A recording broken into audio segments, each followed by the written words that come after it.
no, it doesn't.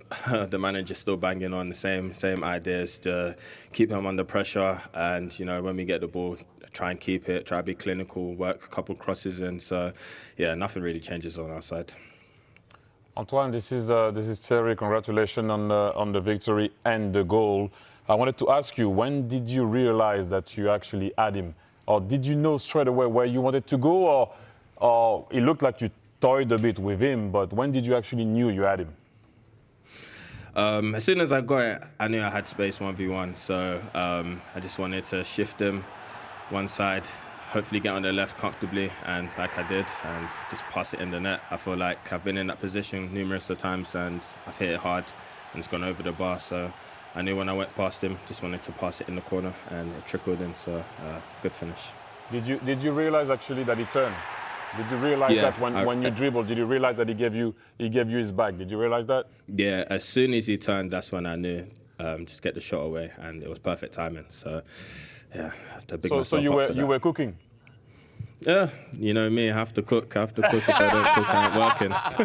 You were cooking some fufu, jollof rice. Okay. Well done. Come on now. Thank you. Jamie? Antoine, I do want to ask you, you talking about you wanted to come in on your left side. You look equally strong on the right side, the left side. I see you play on the left-hand side of Bournemouth's attack, sometimes on the right side. Where do you actually prefer to play? I'm easy with both sides, to be honest. I'm comfortable going on the left, comfortable going on the right, even down the middle as well. So wherever the manager wants me to be, I'll play. I'm comfortable either side. It's Thierry back again. I wanted to ask you another question. I've been obviously watching you for a very long time, and I always thought that at times maybe consistency, you being consistent, was the thing missing on top of what you were doing already that was really good. Do you think that the amount of goals that you had this year and maybe assists on top of what you need to do off the ball is enough yet? Or you should be getting more? I feel like I should be getting more. I feel like I've had numerous opportunities in games where I should have smashed it, I should have just placed it and missed a couple chances. And I know for myself, with the quality I have, I should be getting better numbers. So that's something I'm working on. I'm working on my game. Every week in training, the manager keeps banging on, helping me with little things, little clips, watching over. So I'm working on that, and hopefully with these next 6-5 games to go, hopefully I can get some numbers up, get a couple more goals and a couple more assists. But it sounds like you made a step in the right direction tonight in that, Antoine, because you said to us straight away on that finish, I passed it. Was that very much on your mind, passing it into the net? Yeah, it has been for a while, to be honest. I feel like the manager, the boys, they just tell me, like, you just need to pass it in. You've got so much power in your shot. The pass is literally going to be powerful. So I've been working on that in the last couple of weeks in training, and I perfected it today. So more to come.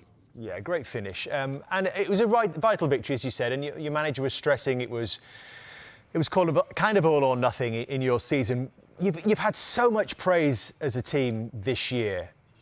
Do you feel like the team deserves to be playing European football next season because of what you've done all season long? Yeah, I feel like we do. I feel like all season round we've been grinding out tough performances, beating the top 6 teams, and I feel like obviously this little phase that we're going through of not winning, drawing, losing, every team goes through that, and this win today was so important, and it gives us a confidence boost going into the next game. So to answer your question, yeah, I feel like with what we've done this year, we do definitely deserve European places. I just want to ask you as well about the birthday boy, Dean Howson. It looks like you've got quite a relationship with him as well. 20 today. Have you got him a present? No, I haven't got him a present. I gave him birthday beats, 20 birthday beats. I think that's enough from me. The goal is enough. The goal. Yeah, and the goal as well. The goal is enough as well. Mind you, he gave you a clean sheet. We haven't had one of those for a while either. Yeah, no, we haven't had that for a while. He had a top performance today. Young man, he's done so well this season. I want to give him his praise as well. So he just needs to continue. Is he a special player, Antoine? And what's he like to go, head-to-head, toe-to-toe with him in training? Yeah, it's competitive. We're always going at each other. I feel like before the sessions even start, we're like, gonna get one up on you today, and he's like, no, I'm gonna tackle you today, all that kind of stuff. But it's healthy. It's healthy for us, and it helps us going into games. It's the same spirit we have when we're going into 50-50s, 1v1s, wherever it is. So yeah, it's definitely healthy.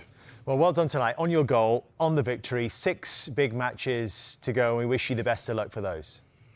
Thank you very much, guys. Have a good evening. Thank you. You too. Thank you, Antoine.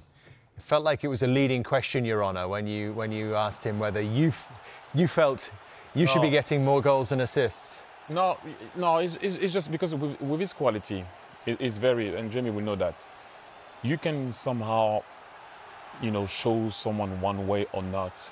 But when a guy can go right or left, it's very difficult.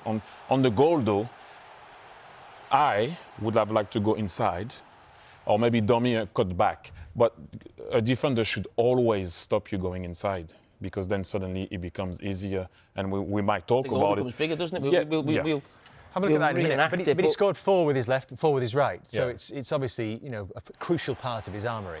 I mean, we mentioned this before the game, speaking to the manager, and the fact this ball goes out wide to Robinson. So they're not going to change. It's how they played against Liverpool, how they played all season. Iraola mentioned, again, Robinson going forward in the build-up, trying to, as I said, gain that advantage. Just listen, it's probably his first touch in the game, Castagna there. Not at the best. And I just wanted to just keep an eye there, exactly. So, look, we've seen him going forward. He's done his job. He's got back. He's put a cross in. He's getting back. He's up against Semenyo. He's checked his shoulder where he is. And just watch Robinson now. He really starts pumping those arms to get back. He wants to get back into this position.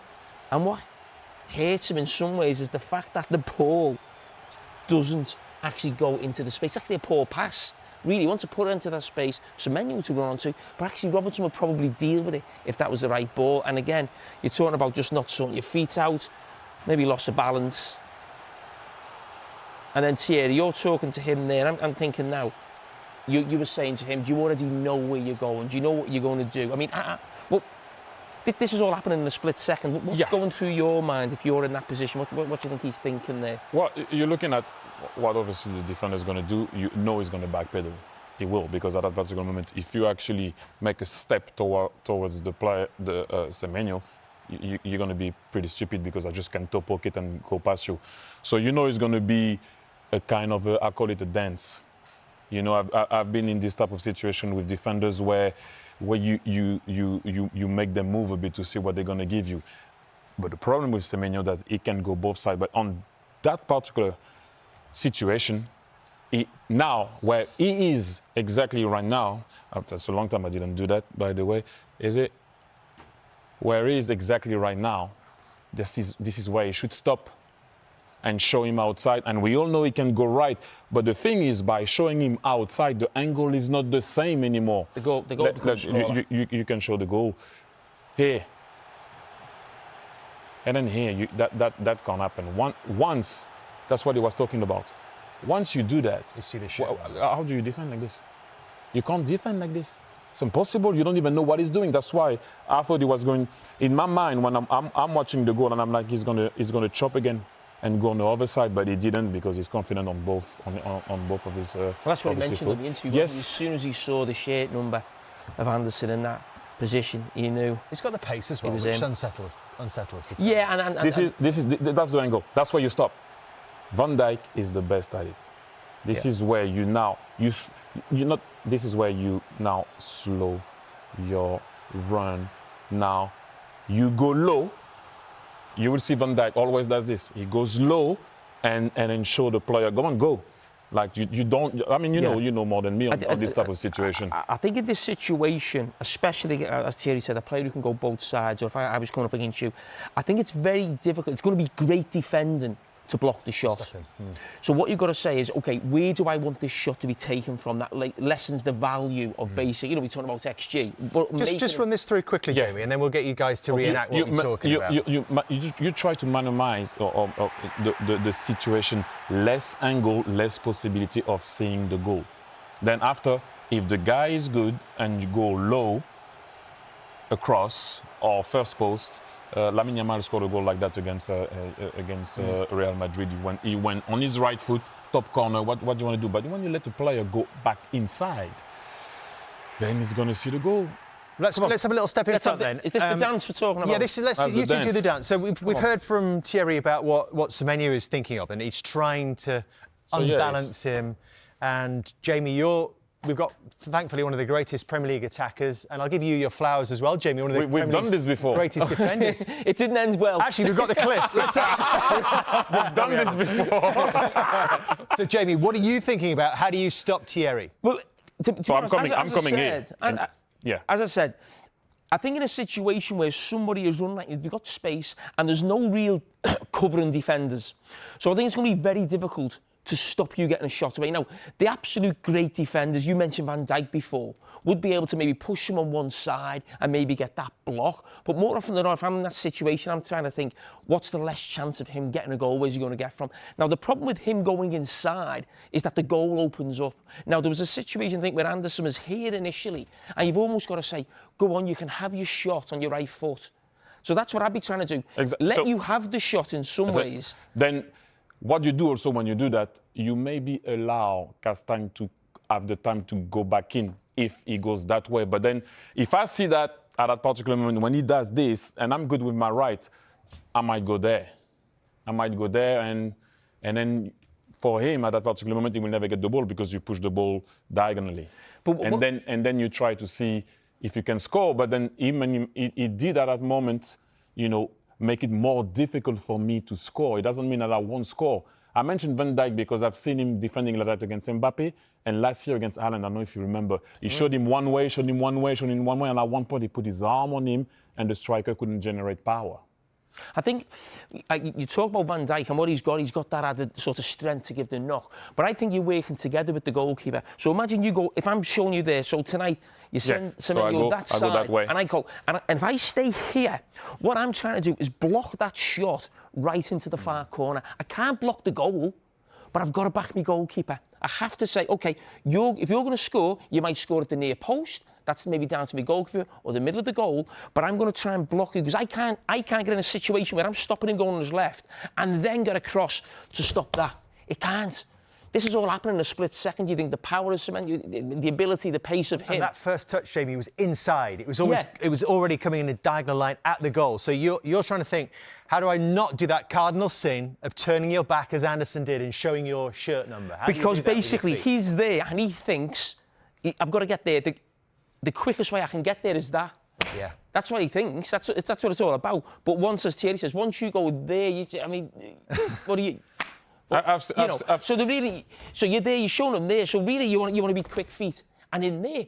But as I said, this is all happening in a split second. No, we're talking here. When you see someone coming, I won't say full speed. That wasn't full speed.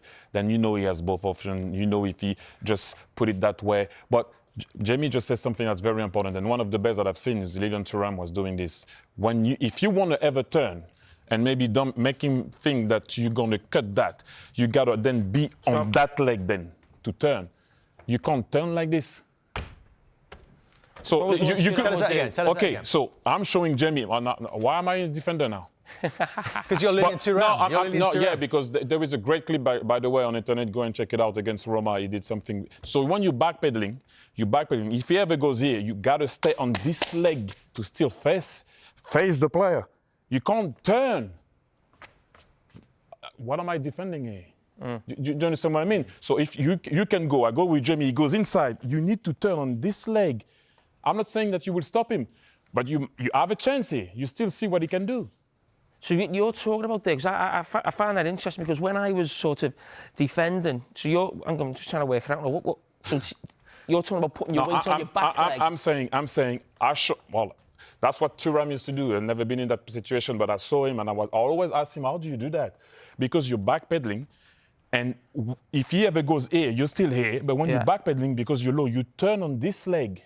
You don't turn there. It's interesting that because when you're actually defending and you're here in this position, a lot of the time it's like you're almost swapping.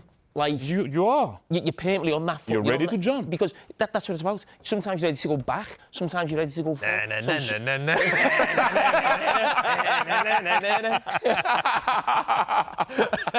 Why does David Brent always end up on Monday Night Football?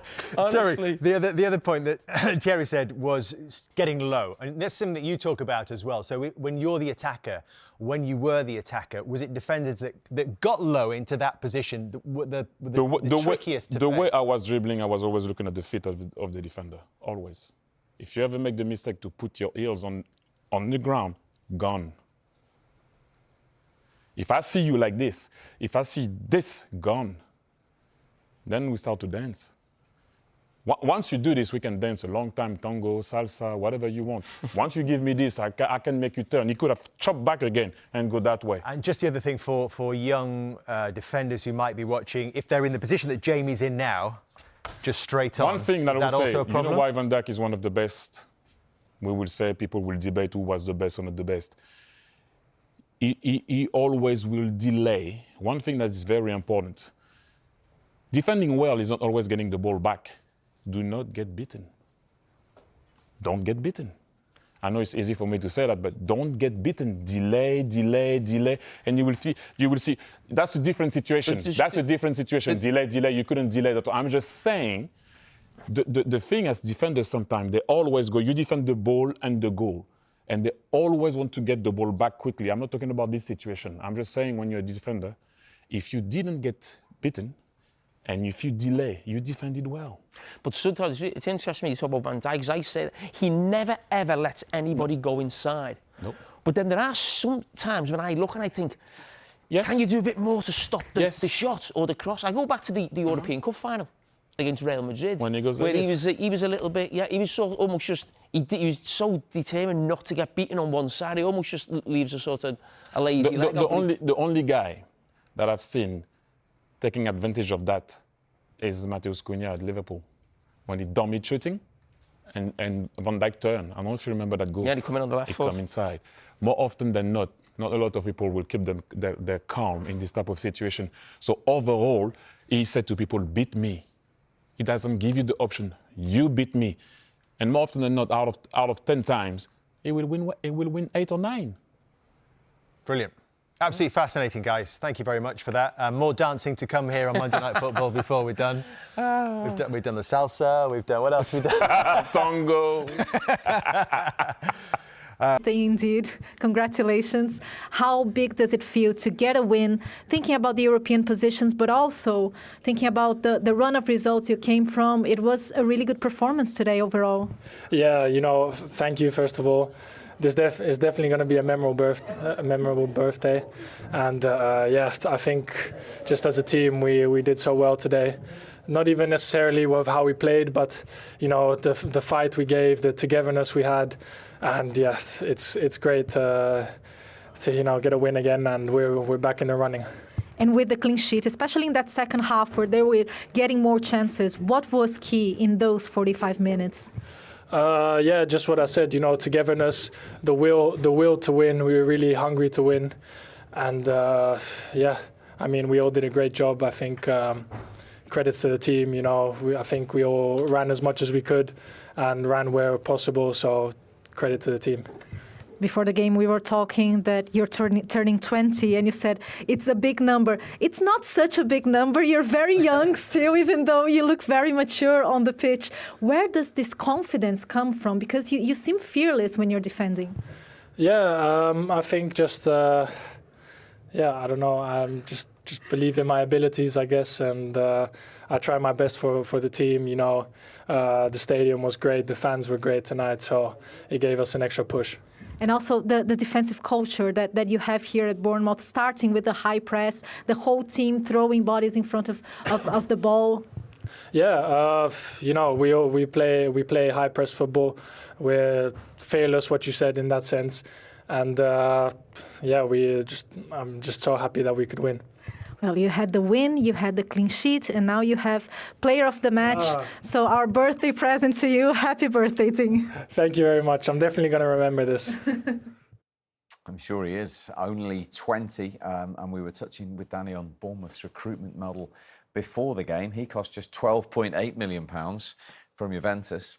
Bournemouth fans don't want to hear this, but he's probably not going to be there at the start of next season, is he?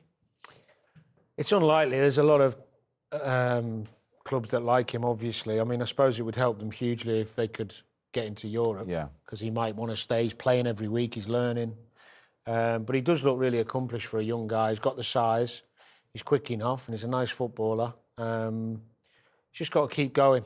You know, we see players for 4 or 5 months of a season, and then we start building them up into wonderful talent, wonderful players, I should say. And maybe it's better sometimes just to have a season or two learning the Premier League and just getting better and building his skill set. They're going to have a few players like that, aren't they? And their manager potentially. You know, and it's a nice position to be in, of course, but you know, they've got to try, if they want to build now, they've got to try to keep hold of their prize assets, and players like that are young, that could play for a long period of time. But very difficult, you know, for these young players, for anybody. You know, we all want to be successful in our careers, whatever that career might be. And in a footballer's case, you have a really short career, and if you get an opportunity to play at a top club, then, you know, it's very difficult to say no. So, but I think Bournemouth are going to have a few problems, nice problems, this summer, trying to keep hold of their best players and maybe the manager as well. But they've shown a lot of really clever succession planning in the past, haven't they? Because this is their model, whether it be the manager or whether it be players that you mentioned before. They've already bought another left back in the likelihood that Carragher is going to move on. Yeah, similar to the Brighton model, if you like. Yeah. And you've got to keep getting it right, though, because if you have one off season in that recruitment, you can find yourself in a relegation battle and struggling. I think Michael's right. You do want to keep some, but you're not going to be able to keep them all. But the manager's the key one for them at the moment. You know, he's been the force behind not only their good play, but the excitement of what they bring. You know, the style, all of it is down to the manager, really. The fitness levels, whatever he's doing in training. There's so much that he's brought to the club. I think that would be the priority. You can always find another centre-back, another left-back. I'm not sure there's too many gems like him around. And that's a really good point, isn't it? And if they could get in and around, and as Danny says, even 8th might be enough to compete in Europe, that might be enough for the managers to say, do you know what? I'll be proud to be the first manager ever to lead Bournemouth into Europe. Yeah, absolutely. No, it'd be great. It'd be a great story. Although I'm guessing that the manager wants bigger and better, and if he could manage a team that were, you know, established European every single year, then of course that's going to entice him, I suppose. But it's a lovely project. I mean, Bournemouth, at the end of the day, showed a lot of faith in him by appointing him. So you always want to repay that faith. You know, people are only human. They have a loyalty. But at some point, if something really exceptional that changes your life, that takes you to a new level comes available, then sometimes you've got to look after yourself. Ultimately, though, it's whichever club it is. That's the key. Absolutely. Because let's be honest, although Tottenham's a much bigger club than Bournemouth, it might not be appealing to him. It might not be in Europe, depending, obviously, the Europa League run. Good point. It's a big... he might look at it thinking, I've got so much work to do there. It's different if it's a team established in the Champions League places, maybe. Yeah.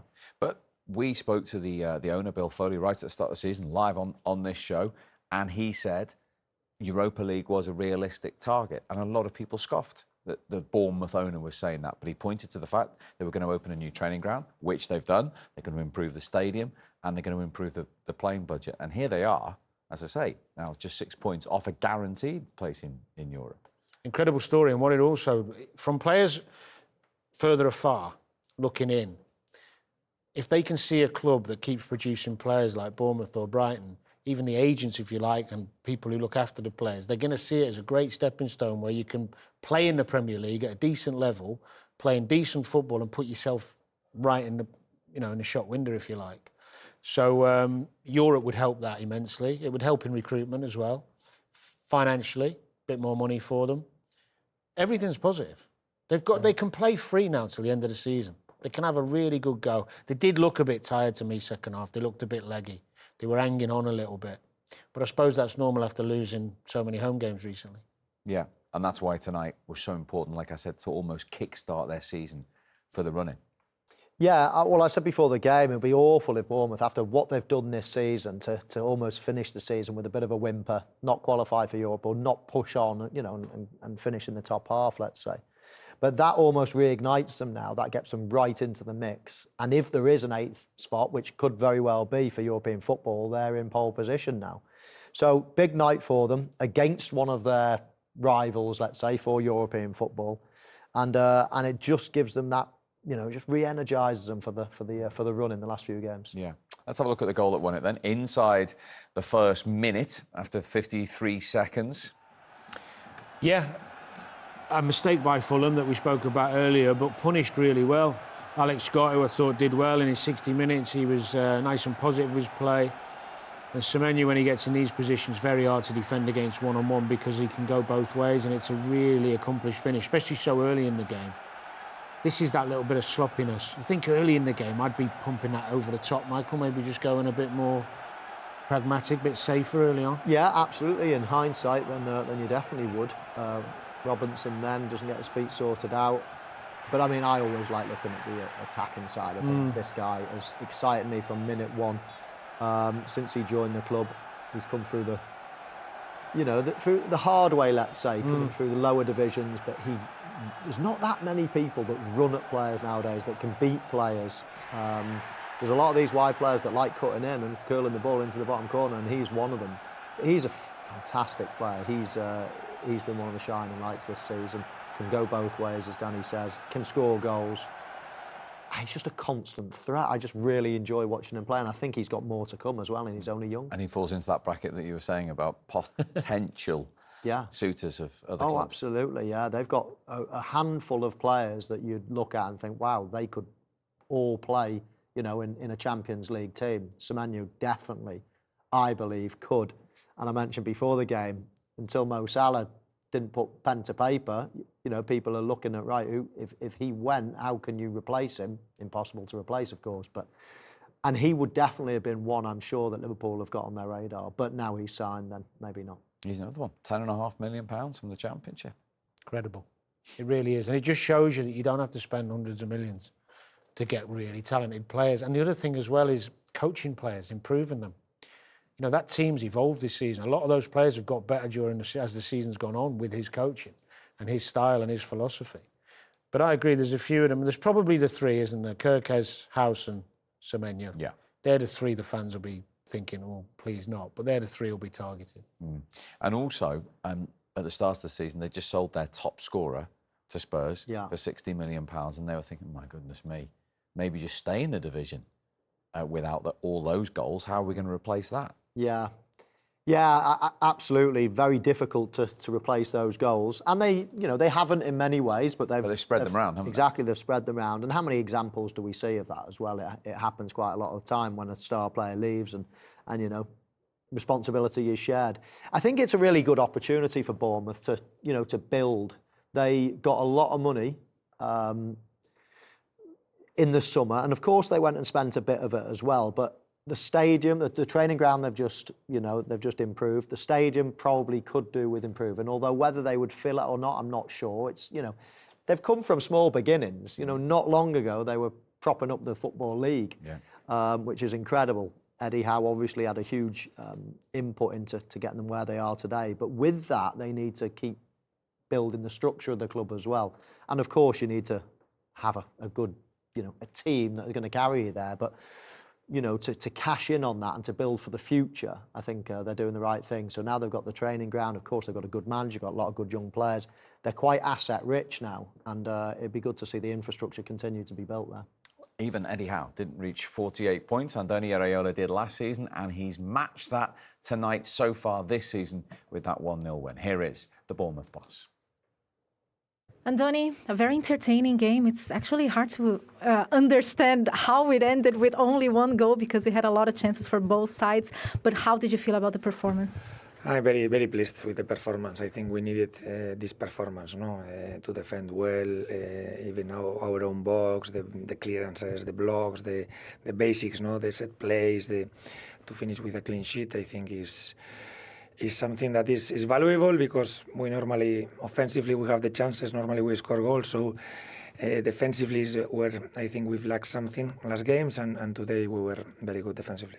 Yeah, before this game, you spoke about small details that you needed to address. Did you feel like today it was an all-round defensive performance, especially in that second half when they had more of the ball?